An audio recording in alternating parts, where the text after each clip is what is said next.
Day 233 for the vlog. And the day rating was a 5. I just got up. Was with this little one. Got a little face. The precious little face, huh? Where's your papa? Where's your papa? And things seemed normal. Went to work, walked the dog. Right when I got out of work, my dad had called and said it's over with my grandma, and she's pretty much not in bad shape. She's hasn't got much longer, so it's like, okay, well, I'm gonna go walk the dog and then I'll head over, and that was the plan. Like, I didn't tell him, I was just processing what he told me. You know, it's always hard to hear that stuff, even when you're expecting something. But a little side story: the apartment complex had us do an inspection. We got an email at 10 a.m. and then they got a note on the door that same day that said tomorrow or the next day by 9 a.m. So it said if you have any dogs, need to be in a kennel. So I had to go more in the kennel. And then my roommate had said, I don't have a kennel for my dog, so I'm gonna put a note on the door that says, don't open, please call me first. I'm 2 to 3 minutes away. I will come back and get the dog and walk him or whatever it is you need. And she said, when I do that, I will come and let Gamora out. I said, alright, sounds good. And got out of work after hearing the message, came back, and I was looking around. I saw Gamomo still in the cage, the kennel, and I was like, oh my gosh, she's been in there all day. And as soon as I let her out, she kind of went up to me, like, I'm sorry, I didn't know what I did, I'm sorry, you know. So I felt bad. But then she just went and grabbed a bunch of water, so I felt really bad that she just wasn't there so long and didn't have a little cup of water. I gave her like a little bone, a little toy to chew on to keep her company. I'm sure she slept most of the day, but a little bit sad she had been there, so I wanted to come back, let her out, went for a walk, saw one of our neighbors. Him and his wife just came back from their trip, and he was out playing catch with a dog, and that's one of the ones Gamomo likes to play with. He likes to wrestle her a little bit. He's really good with her. She just gets excited to see him. I welcomed them back. We talked a little bit. And he said, yeah, you're all dressed snazzy today. I'm like, yeah, it's a Tie Tuesday thing. And one of the guys at the apartment complex, the leasing office guy, had said something like, snazzy day today, right? He's like, looking sharp. And I was like, hey, it's Tie Tuesday. And he's wearing a tie too. So we had a little laugh, and we always say hi to each other. But I just said, you know, I got some news, and I normally get into like a gym casual clothes or something like that. Casual clothes or gym. Gym or fitness attire. Walk the dog and relax, go for a run, whatever it is. And I said, I just got some news and I need to head out, and didn't want to waste any time. So I just wanted to get the dog, let her out. I said she was in the kennel all day, so I felt bad leaving so quickly, and I really just want to, as soon as she was ready to go in, I got to take her in. And then pretty much give her water, give her a little treat, and then I got to head out. And so we were there till about 4:50, and I came back, and then I think I left right at 5 o'clock. Got in the car and started headed to the side of town. I didn't want to, was afraid to Google map it to see how much traffic there was, but I knew most of the way to get there. It was going well. It's about halfway, and then it's just traffic, and it's bumper to bumper. And halfway took me about 15 minutes, if that. It was like 12. Well, that was maybe 15. And that 15 minutes turned into, what was it?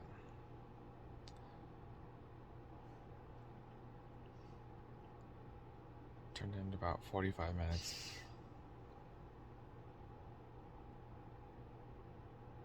Almost like, I think it was 45 minutes. And by the time I got halfway, I was in an underpass. I got a phone call from my dad. As soon as I saw it was him, I was pretty sure I knew what it was. I didn't want to answer, I felt like I could delay the inevitable, right? And then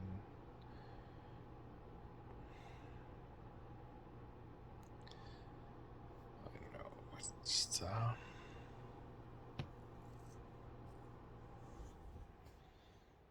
was like, not yet. I need to get there. Let me get there before anything happens. And I was at 5:30. And he just was crying a little bit, and he just said she's gone. I was here with her, and he'd been there for a few hours. Do you plan to be there today? And I think around noon, he said the doctor had came in and she was having issues that were troublesome, and they had kind of said she might have about a few hours, and so they had a priest come in and did, he said the last rites, prayed for her, and they had turned her over and tried to clean her up a little bit. And it was him and my cousin and her brother and his wife were there, and so there's 4 of them. So they were just there, and then my dad went to go check on her and just kind of got up and checked her and tried to see if she was still breathing. He said, I thought I saw her, her heart's still going. And he said, I'm going to step outside and make a phone call real quick. And then he walked out of the room and I guess was about to walk out the door, or just get out the door, which is, you come out of the room and it's maybe another 7 feet away. But take your immediate right, and then you're right outside. And my cousin had come out and just looked at him and shook her head, and she was just crying. And then my dad's like, oh no, and I went back in and to double check, and then my cousin went to get the nurse and see if there's anything that she could do, and said she's not with us anymore.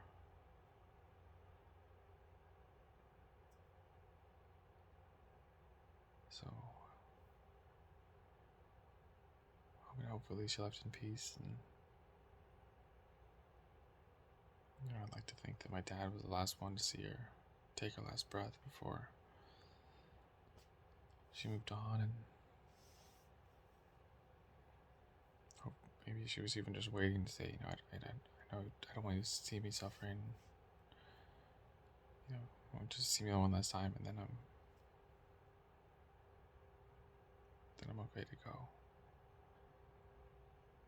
But when I got there, and a couple more cousins were there, we just said our piece with her and shared a couple of fun stories.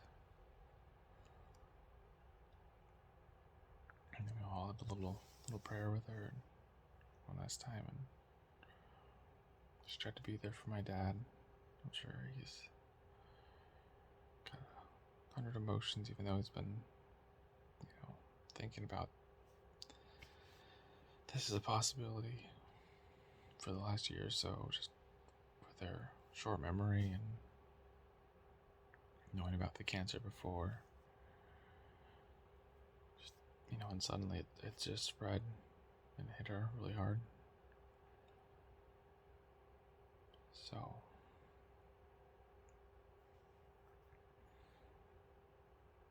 my cousin was there and shared stories with her, and this is the one that was there when lived with her from 12 to 18, and said, she was there every morning and always made me breakfast every morning, something new, something different. And one of the stories I really enjoyed was that she would say, he said, she'd take me every morning to practice or to gym or to tryouts. And every mornings where she'd wake up and make about 14, 15, 16 burritos.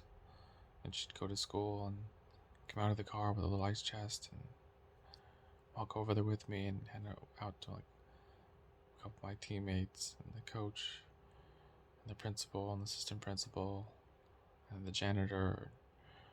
She said she really liked the janitor. He was really nice, and she would just tell him, if you come back around in about 15, 20 minutes, and if there's, if I can give any away, I'll give you a couple more. And that was her.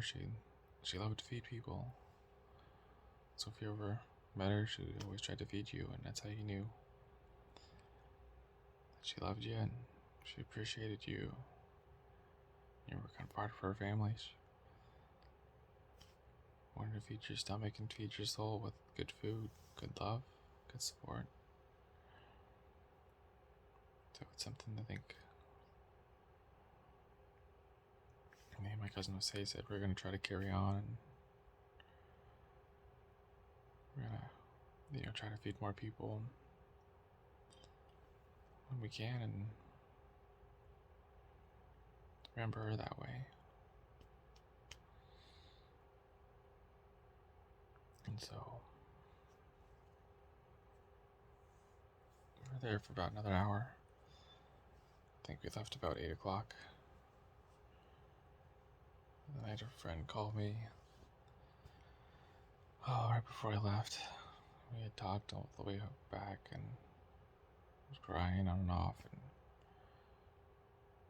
just sharing my story, and how, in a nutshell, her and her brother, after I graduated high school, said, come live with us, come go to college over here. There's a bunch of colleges 10, 15 minutes away, 20 minutes away over here for this one. And you can just stay with us, rent free. We'll cook for you, clean, and anything else we can do, we can help. And we just focus on school, get school done. I said, okay, yeah, I'll let you know, and And I was so young at the time and timid and shy. Right the day after I graduated high school, I got a call from my coach and my track coach, Coach Simon, and he said, hey, I don't know what your plans are, but this coach wants to meet you and wants you to run for the team. He wants you to run for the team. He's got a small scholarship for you if you want to go. And I just started crying, so that's all I wanted was a team to believe in me, a coach to believe in me and say, yeah, we'll give you something. The scholarship is nice. I think that's what I thought meant that you were worth being on the team. But the main factor was just I wanted the coach to say, I believe in your talent, or your skills, or your work ethic, whatever it is. I believe in you and want you on the team. That's all I wanted to hear, and I started crying. I was like, this is my dream. It happened. I'm good enough. I train hard enough. And so I met up with the coach the next few weeks and did a tour of the campus, try to get a schedule, figure the whole college thing out because I was behind. I didn't taken off at the test and get placed well, or so I had to go up and take a couple placement tests and talk to counselors, figure a lot of stuff out really quick. And I thought my parents were divorced at the time, and that's why I thought they would still maybe naive, be in contact with my grandma and tell her, hey, he's looking to go up. We'll let you know closer what day. Anyways, what day's gonna be there? That's the day before class starts so Sunday night, and day before practice on a Monday morning. And practice was at 5:30 in the morning, and I got my car ready, and my mom put some stuff in her car, and she's like, I'm gonna drive up with you. I'm like, Mom, it's fine. And she's like, no, please, that's something I want to do. I'm like, okay. I just feel bad because it's late. I think we had left at like 5:30 or 6 o'clock, so we didn't get into the city until about 7:30, 8 o'clock. And when we had left, my mom had said, you had talked to your grandma, right? Let her know you're coming.